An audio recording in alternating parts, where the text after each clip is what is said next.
우리나라 동화 가운데 이런 동화가 있죠. 약간은 뭐 이렇게 전하는 사람이 다르게 전하는 것도 봤습니다만은, 은혜를 모르는, 은혜를 갚을 줄 모르는 호랑이, 그렇죠?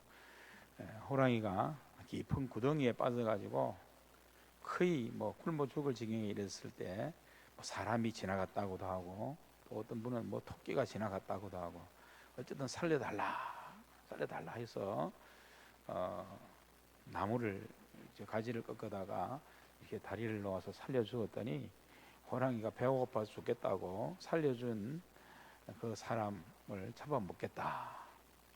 참 말이 안 되지요. 그래서 어떻게 내가 너를 살려줬는데 잡아먹으려고 하다니 말이 안 되지 않느냐. 그런데 배가 고파서 내가 먹어야 되겠다. 그러니까 그때 이 여우는 확실한 것 같아요. 꾀가 많은 여우가 지나가다가 도대체 무슨 일이냐고, 그래 여차 이래가지고 했는데 이 호랑이가 나를 잡아먹으려고 한다. 그러니까 여우가 꾀를 내가지고, 아이고 호랑이님, 위대한 호랑이님, 이렇게 건져지기 전에 도대체 어떤 상황에 있었기에 이렇게 건져내어서 이런 일이 일어났습니까? 그렇게 물으니까 호랑이가 다시 구덩이 속으로 푹 뛰어들더니, 내가 건져지기는 이렇게 구덩이에 빠졌다는 것 아닌가, 이렇게 이야기를 했습니다. 그때 여우가 이렇게 말했다고 하지요. 그러면 그 안에 그대로 계세요. 그리고 그 여우와 함께한 그 사람은 그냥 가버렸다 하는 그런 이야기지요. 이 이야기를 들으면 우리가 어떤 생각을 해볼 수 있는가? 은혜를 갚을 줄 알아야 착한 사람이다, 뭐 이렇게 될 수 있지만, 또 우리가 약간 이 하나님의 은혜, 이 구원과 이렇게 연결해 버리면 잊어버리면 안 되는 것이 있다. 이걸 우리가 알아야 한다는 거죠. 하나님의 은혜로 구원받기 전에 나는 어떤 상태였는가, 이것을 잊어버리면 안 된다는 것입니다. 성경의 말씀을 보면 우리는 이미 죄로 말미암아 허물과 죄로 죽었던, 이렇게 딱 선언하고 있지 않습니까? 이런 뭐 얕은 구덩이가 아니라 완전히 절망의 구덩이, 사망의 저 구덩이에 빠져있던 그런 존재라는 겁니다. 이미 죽었던, 죽어간다가 아니라 성경은 그렇게 우리를 표현하고 있지 않습니까? 그리고 또 우리가 구원받은 것이 이런 것이다, 성경은 말씀합니다. 내가 정말로 우리를 구원하기 이 땅에 오신 하나님이신 그분 예수님과 함께 죽었고, 죽은 우리는 예수님이 다시 부활하신 것과 같이 우리도 예수님과 함께 살아난 은혜를 입었다. 그 생명이 우리에게 있다, 이렇게 선언합니다. 여러분, 우리가 이 사실을 분명히 믿고 확신한다면 이제 우리가 우리에게서 분명히 고백되어야 하고 느껴져야 하는 것은 무엇이겠습니까? 오늘 사도 바울이 마지막 14절, 이 14절 말씀에서 우리에게 전하는 것처럼 오직 우리는 은혜 아래에 있습니다. 오직 은혜 아래에 내가 있습니다 하는, 바로 이것이 분명히 고백되어져야 되고, 항상 우리 안에서 그 은혜가 메마르지 않아야 된다는 것을 기억해야 됩니다. 아마 이런 고백과 감격이 있었기 때문에 사도 바울이 마지막까지 정말 로마의 그 감옥, 부자유스러운 그런 환경 속에까지도 복음의 사람으로, 또 담대히 예수 그리스도를 증거하는 증인의 사람으로 바울은 아낌없이 자기를 내어드릴 수 있는 삶을 살지 않았겠습니까? 그렇습니다, 여러분.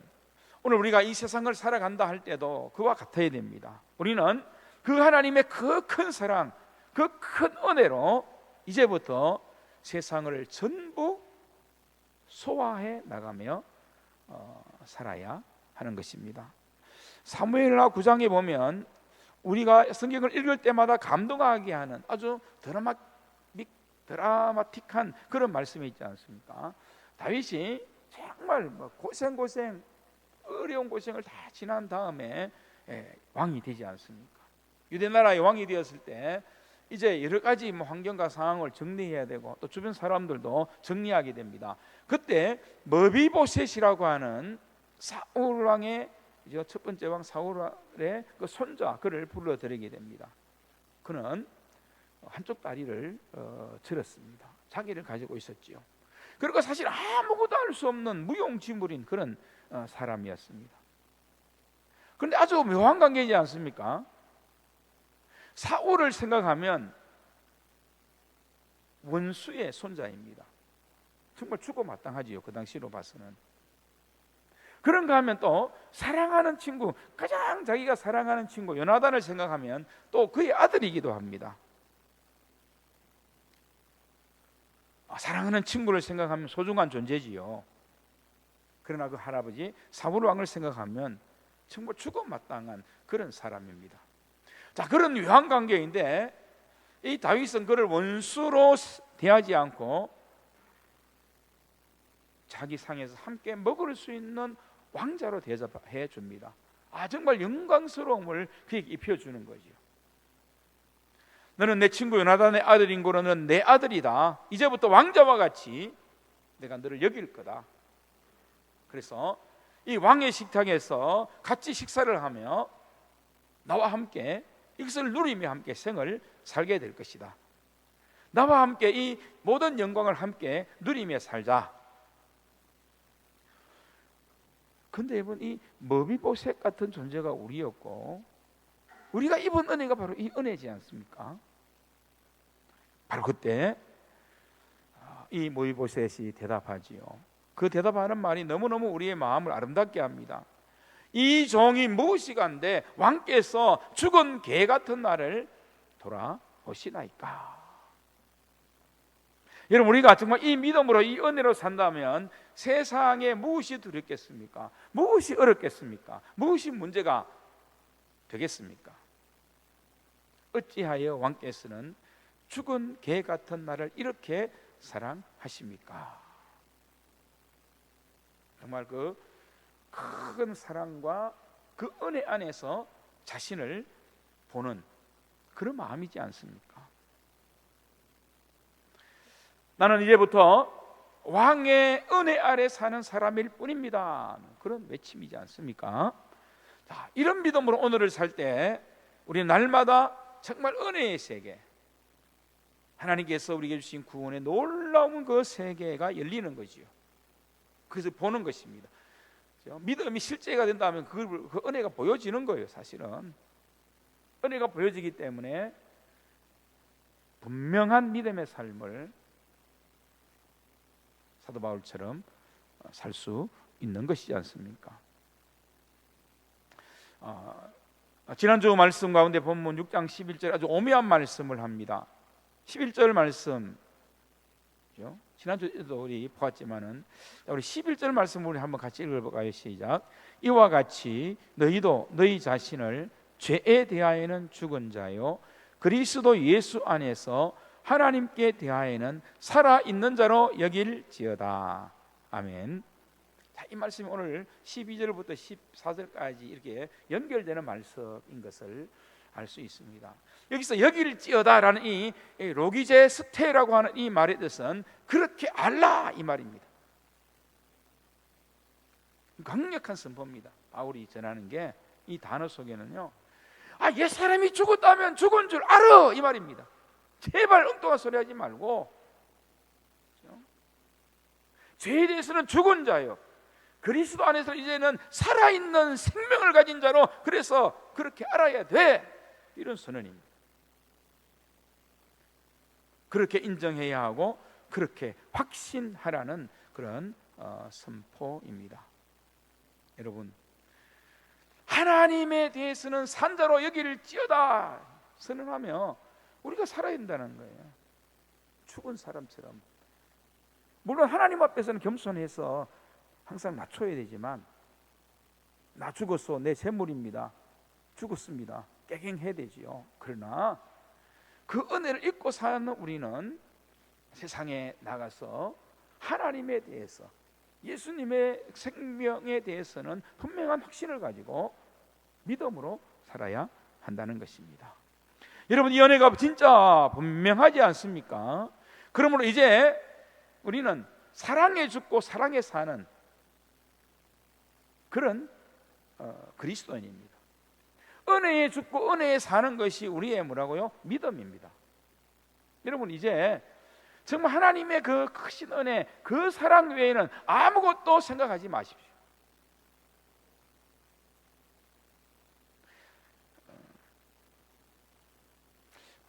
우스꽝스러우면서도 의미 깊은 화 있지 않습니까? 새끼 호랑이가 엄마 호랑이 앞에서 재롱을 떨며 막 장난을 치고 있었습니다. 느닷없이 근데 이 새끼 호랑이가 엄마 호랑이에게 질문을 했습니다. 엄마, 나 호랑이 맞아? 아니, 잘 달지도 못하는데, 사냥도 잘 못하는데, 이렇게 약해 빠졌는데 호랑이가 맞느냐고 물었습니다. 엄마가 대답하지요. 그럼 내가 낳은 새끼니까 너는 분명히 호랑이 새끼가 틀림없단다. 너는 호랑이야. 그러니까 새끼 호랑이가 또 까불면서 또 물었습니다. 엄마, 나 호랑이 맞아? 강아지 뭐도 못한 것 같은데 나 호랑이 맞는 거지? 화가 난 엄마가 다시 대답했습니다. 여러분, 욕이 아닌 욕이니까 잘 이해하고 들으시면 합니다. 야, 이 X 새끼야. 그렇다면 그런 줄 알아. 졸지에 그만 호랑이 새끼가 강아지 새끼가 되고 말았습니다. 여러분, 이게 웃기는 소부와 같지만 사실은 중요한 얘기라고 생각합니다. 정체성으로 보면. 우리는 과거 옛사람입니다. 죄와 사망과 사탄과 율법과 진노의 노예 상태에 있었던 그런 존재입니다. 자유가 없었죠. 완전히 노예 상태에 있었던 그런 존재입니다. 그러나 성경은 말합니다. 이제 그것은 다 잊어야 돼. 이전 것은 지나갔으니 이전 것은 이제 끝. 그렇게 선언해. 우리는 물이 포도주로 변화된 것처럼 예수님 때문에 놀라운 생명의 가치와 놀라운 은혜의 가치를 품고 이제는 맛을 내는, 온전한 맛을 내는 그런 그리스도인으로 변화된 그런 삶이야 라고 하는 그런 말씀인 것입니다. 그리고 여기에 자유가 있는 거지. 여기에 은혜가 있는 것입니다. 여기에 사명이 있습니다. 그리고 또한 우리에게 약속된 미래가 있다는 사실입니다. 그래서 오늘 12절에서 14절까지 아주 중요한 말씀을 우리에게 전하고 있지 않습니까? 그래서 여러분, 십자가는 이중적 이미지가 있습니다. 십자가를 딱 보는 순간 먼저 우리가 물론 고백해야 될 것이 이것이요. 내가 얼마나 큰 죄인이었는가. 내가 얼마나 큰 죄인이었고 가능성 없었던 죄인이 어떤가. 하나님이신 그분이 내 죄를 위해서 이 땅에 오셔야 됐고 그분이 십자가에 못 박혔다는 것은 우리가 얼마나 큰 죄인인가 하는 것을 가르쳐주는 부분이지 않습니까? 분명합니다. 그래서 우리는 십자가 바라볼 때마다 말합니다. 나 같은 죄인이 이제 이 십자가에서 예수님과 함께 죽었음을 나는 믿습니다. 십자가를 볼 때마다 그 고백을 해야 하는 것입니다. 자, 그런가 하면 두 번째 우리가 생각해야 될 것은 주께서 저 십자가에서 나를 위해 돌아가시기 때문에 그 십자가에서 내가 살아났습니다. 그러므로 나는 너무너무 소중한 존재입니다.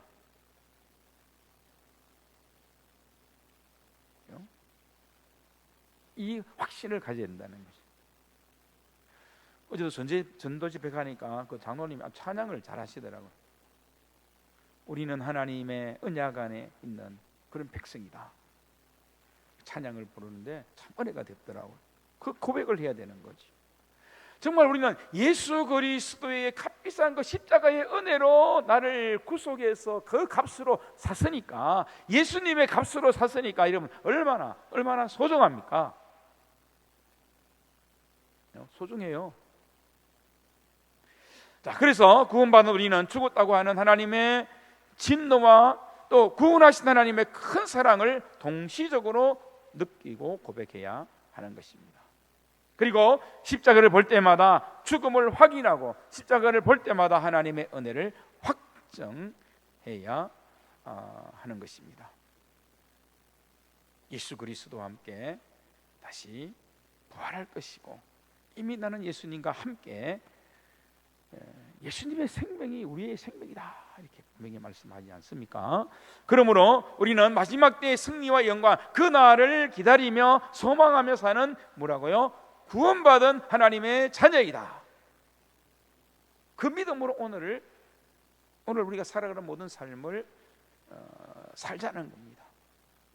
그렇다면 하나님의 말씀이 또 우리가 살아가는 믿음이 실제가 되어야 되는, 금요일에도 말씀드렸던 것처럼 그 은혜가 확 우리에게 와닿아야 한다는 것입니다.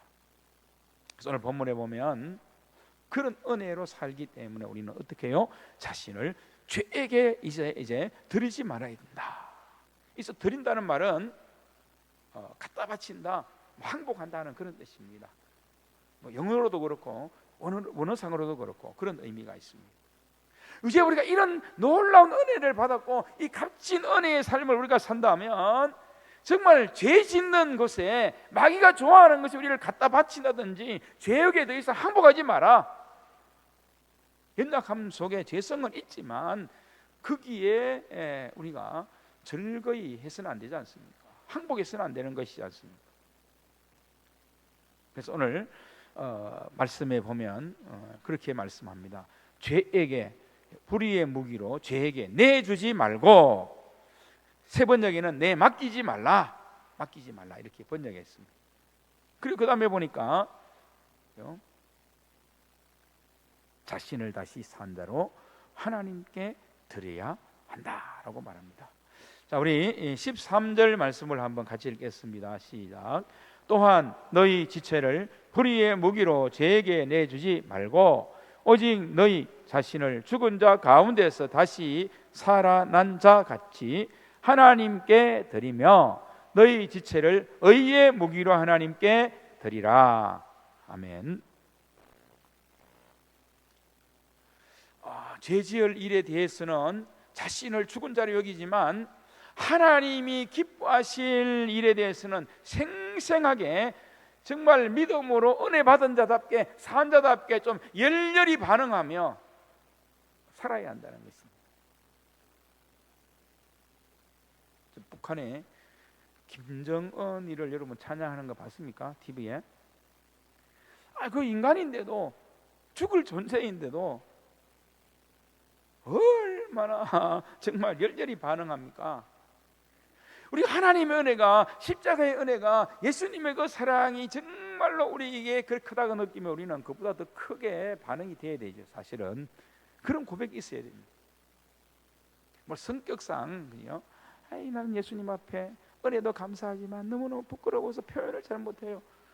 그럴 수는 있지만 그러나 속에서는 막 끌어올라야 된다는 거죠. 뜨거워져야 된다는 겁니다. 일어나야 된다는 거예요. 그 은혜에 대한 감격과 고백이 분명해지고 정말 그 십자가의 은혜 속에 내가 깊이 여러분 들어가면 기도가 확 열려지게 됩니다. 삶에 하나님의 은혜가 막 하나님의 천사를 통해서 덮여주고 입혀주는 그런 확신과 기쁨이 막 정말 넘쳐나게 돼요.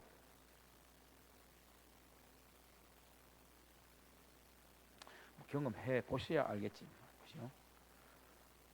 수박도 속 알맹이를 먹어봐야 맛을 알지, 껍데기만 하면 맛이 없는 것처럼 우리가 하나님의 은혜도 마찬가지입니다. 그래서 나를 깨뜨리고 찰싹 끓이는 그 얕은 물가에서만 찰박찰박 된 거기만 있는 것이 아니라 깊은 은혜로, 하나님의 세계로, 은혜 받는 자리로 더 깊이 나가야 되는 거죠. 정말 깊이 감사함으로 우리는 하나님께 반응하며 그렇게 살아야 한다는 것입니다. 그러면서 이제 자신의 모든 지체를 거룩한 도구로 드려야 된다. 여기서 의의 무기로 우리 지체를 드리라고 했는데, 여기서 사용된 이 단어는 모든 우리의 지체를 말하는 것입니다. 눈이면 눈, 코면 코, 입이면 입, 손이면 손, 발이면 발, 우리의 모든 지체가 하나님께 드리는 도구로 사용되는 그런 삶을 살아라는 그런 선언입니다.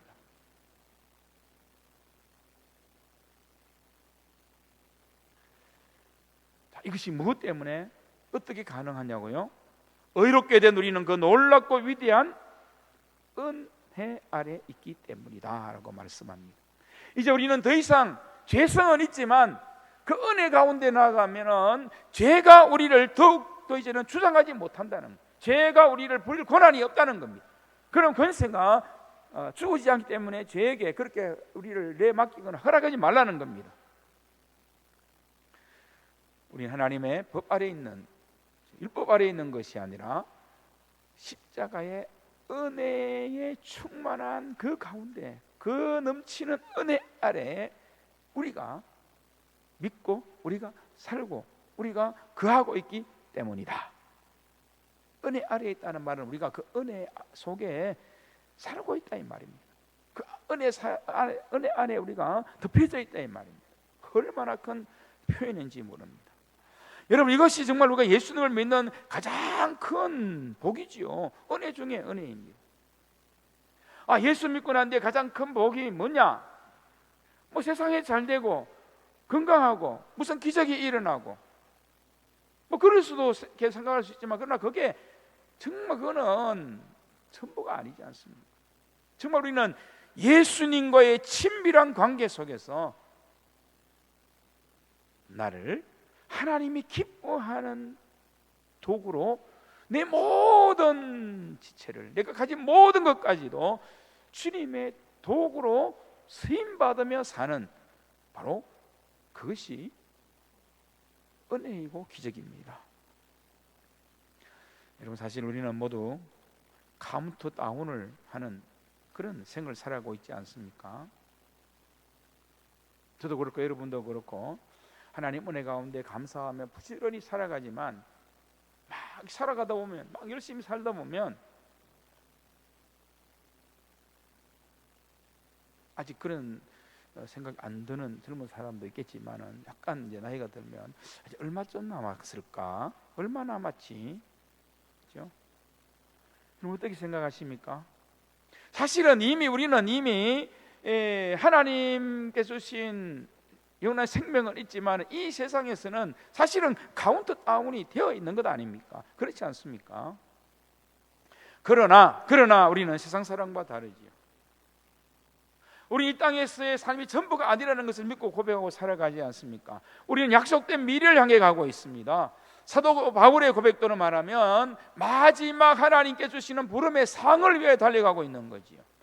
달려갈 길을 달리고 믿음을 지켰으니 이제 너에게 의의 면류관이 주어질 것이다 라고 그 면류관을 바라보며 마지막 결성점을 향해 달리고 있는 것입니다. 바로 그런 은혜의 모습으로 오늘을 사는 것이 의의 도구로 사는 그런 삶이고 믿음입니다. 다른 이유는 없습니다. 하나님의 그 크고 놀랍고 위대한 그 은혜 아래 내가 있기 때문입니다.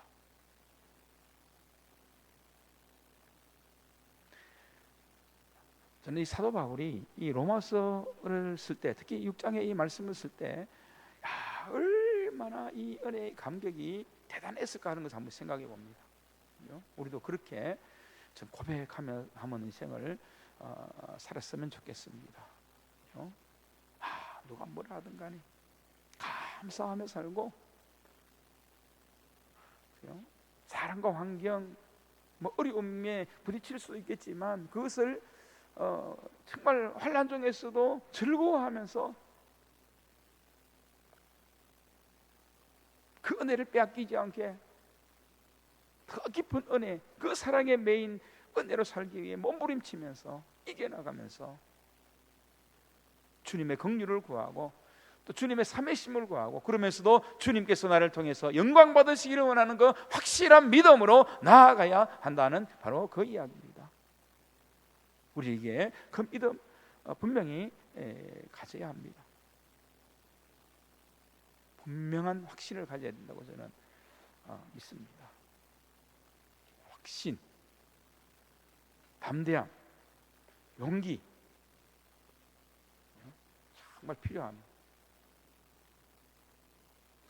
바로 우리의 마지막까지 우리는 다른 것 아니라 하나님께서 보여주시고 나타내신 그 사랑, 그 은혜 속에서, 그 은혜 아래서 내가 예수 그리스도와 함께 마지막까지 살아가는 성도이기 때문에 그 믿음과 용기와 확신, 기쁨, 평강, 넘치는 하나님의 역사 분명히 우리는 확신하며 가질 수 있다는 거죠. 은혜 아래 있습니다. 은혜 아래 있습니다. 고백하며 살게 되기를 바랍니다. 기도하겠습니다.